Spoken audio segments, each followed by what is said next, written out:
Good day mga kasabong. Ayan, review muna tayo sa pagsasapin. Share ko lang sa inyo kung paano ako magsapin. Sa mga gustong gayahin, gayahin nyo. Sa mga ayaw, huwag. Share ko lang paano ako magsapin. Para hindi tayo kakalawangin. Kasi kahit nandito tayo sa malayo, practice pa rin. Share ko lang paano sasapin. So ito yung ginagamit ko, ano to? Pang leather boots. Ayan, nasapin. Pang leather boots to. Ayan lang. Pero yung gagamitin natin na pang old school. Kasi itong leather boots na to, ginagamit ko dati. Never pa akong nananalo dito sa sa mga leather boots. Pag gumamit ako ng leather boots, di pa ako nananalo. Parang di ako hiyang. Kaya yung pinagpatuloy ko yung yung old school na pagsasapin. Kasi doon ako nagpapanalo. Baga sa laban namin, nung nagbakasyon ako, 15 yung nilaban namin. Dalawa talo. Dalawa lang yung talo. At tatlo. So ayan mga kasabong. Share ko lang Sa mga gustong gayahin nyo lang. Ayan. Para sa akin yung pagsasaping ko na to, parang walang pihit. Never pa ako napihitan dito. Kasi kontrahan yung pagsasapin. Ayan siya. 1, 2, 3. Massage nyo lang para dumikit. Tapos yung sa baba, ayan. Kontrahan to eh. Never pa ako napihitan dito mga kasabong. 1.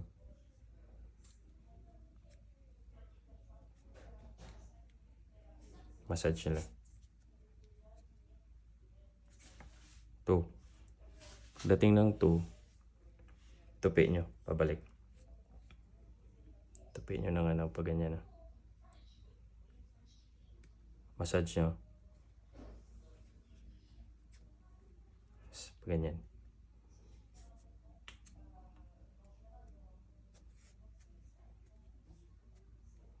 Purpose naman ito, para dun sa pauna na maliit. Yan. Ito. Itong pauna na maliit na ito yun siya sa leader. Ito yun. Parang ito yung pinaka niya. Kalang. Ito yung pangkalang. Maliit na kalang.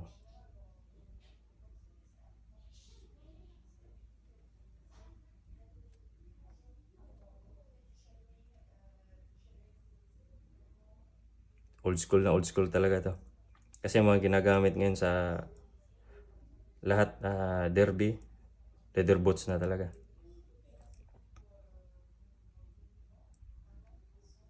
Pero para sa akin someday, makakasali tayo dyan. Ito pa rin gamitin ko, old school. Kasi dito ako hiyang. Balang araw, bigyan tayo ng pagkakataon na makasali sa mga derby. Ito pa rin gamitin ko. Kasi dito tayo nagpapanalo. Dito ako hiyang. Ayan. Kagandahan naman ito mga kasabong. Ito. Pwede siya sa diferensyadong panang manok. Kunwari, panang manok, tihaya. Ayan, baba mo lang to. Ayan, baba mo lang siya. Pagpiki naman, pagpiki yung panang manok, angat mo lang to. Yan ang kagandahan nito, na-adjust siya. Pero pag normal yung panang manok, ito lang siya. Yan. Dito lang siya naglalaro. Yan. Straight mo lang dito sa sa kaliskis ng manok, yung malaking guhit. Yan lang siya. Yan. Massage niya. Kasi simula nung ginamit ko to, never pa ako napihitan. Baga, magaan, hiyang ako dito sa pagsasapin na to. Kasi wala siyang pihit. So, kailangan yung mga sapin nyo, may pagkit din para kapit din siya dyan. Yan. Ikotan natin. 1,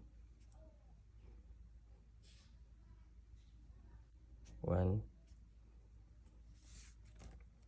2,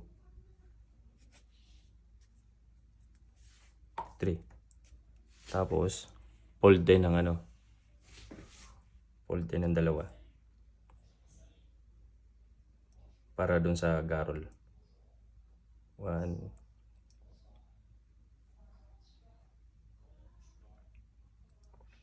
2. Tapos ikot. Massage nyo lang.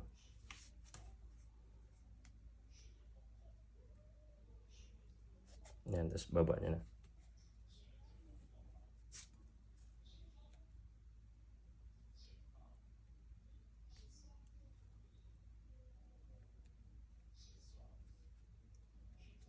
Tapos ikot.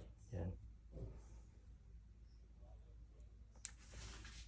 Fold nyo lang ng isa, kahit isa lang.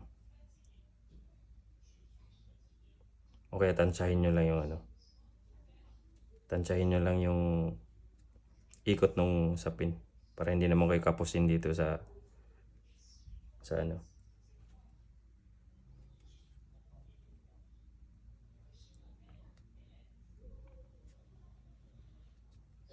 Yan, kahit ikot nyo lang.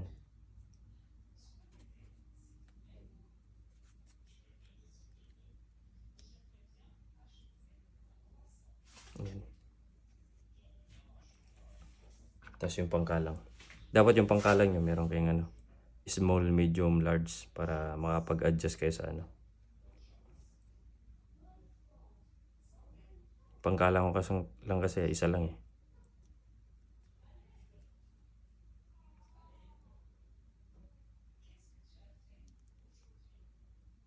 Isa lang yung nadala ko. Pero pwede na to. Review lang naman.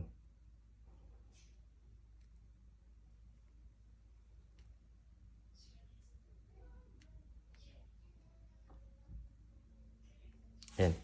Ayan siya mga kasabong. Malinis. Parang leather boots din.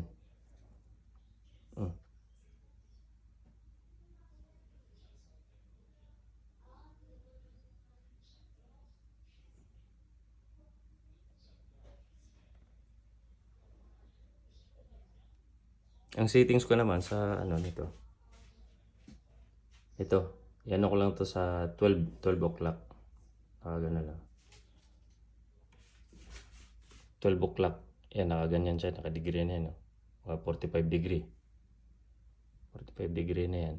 Pihit ko lang to. Palas 12. Pag normal lang yung palang manok. Pihit ko lang palas 12. Yan.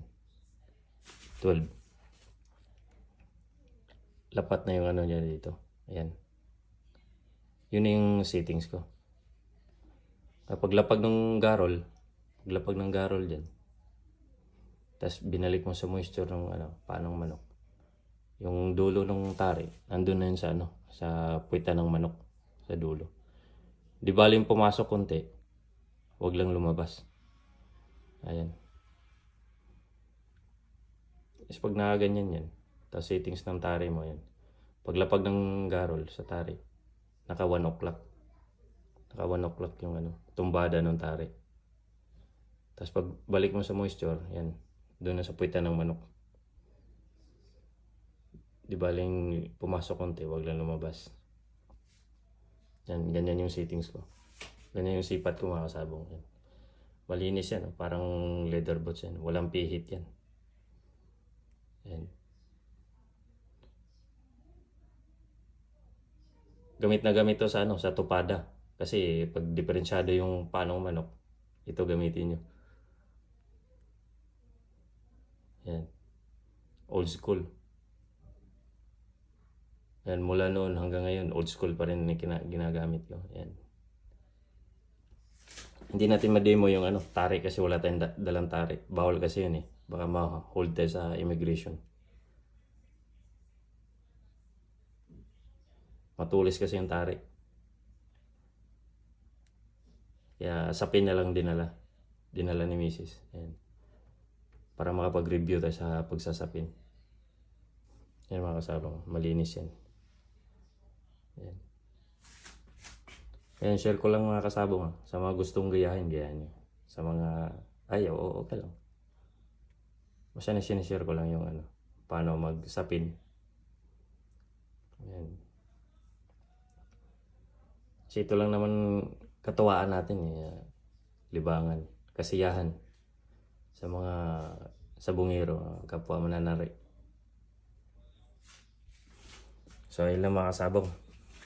Sana may matutunan kayo. Ayan, share ko lang. Kasi miss ko na rin magsabong eh. Walang sabong dito sa Canada. Walang sabong sa Canada. Ayan mga kasabong, medyo malinis siya. Parang gumamit ka rin ng leather. Ayan o.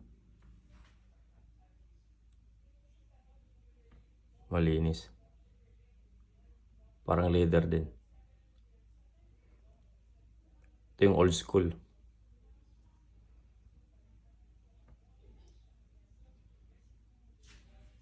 Sa lahat ng laban namin, ito yung ginagamit kong kasa.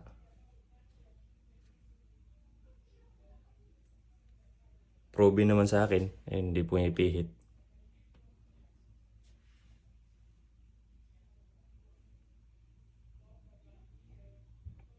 Pero pag nagkakabit ako sa sa mga sabungan, dami nagsasabi, naguguluhan daw sila sa kabit ko. Kasi may leather naman, leather boots. Ba't di ko ginagamit? Para sa akin kasi dito ako hiyang. Itong kasa na to. Kasi dito ako nagpapanalo. Ayan. Malinis yan, parang leather lang din. Never pa ako napihitan nito.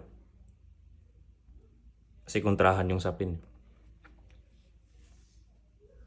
Sa settings naman, ang inaano ko, pag nakaganyan na, itong kalingkingan na to, pag normal lang yung paa ng manok, ito. Pihitin mo lang na pa 12. Yan, palas 12. Nakalas 12 yan. Tapos, level na yung dito.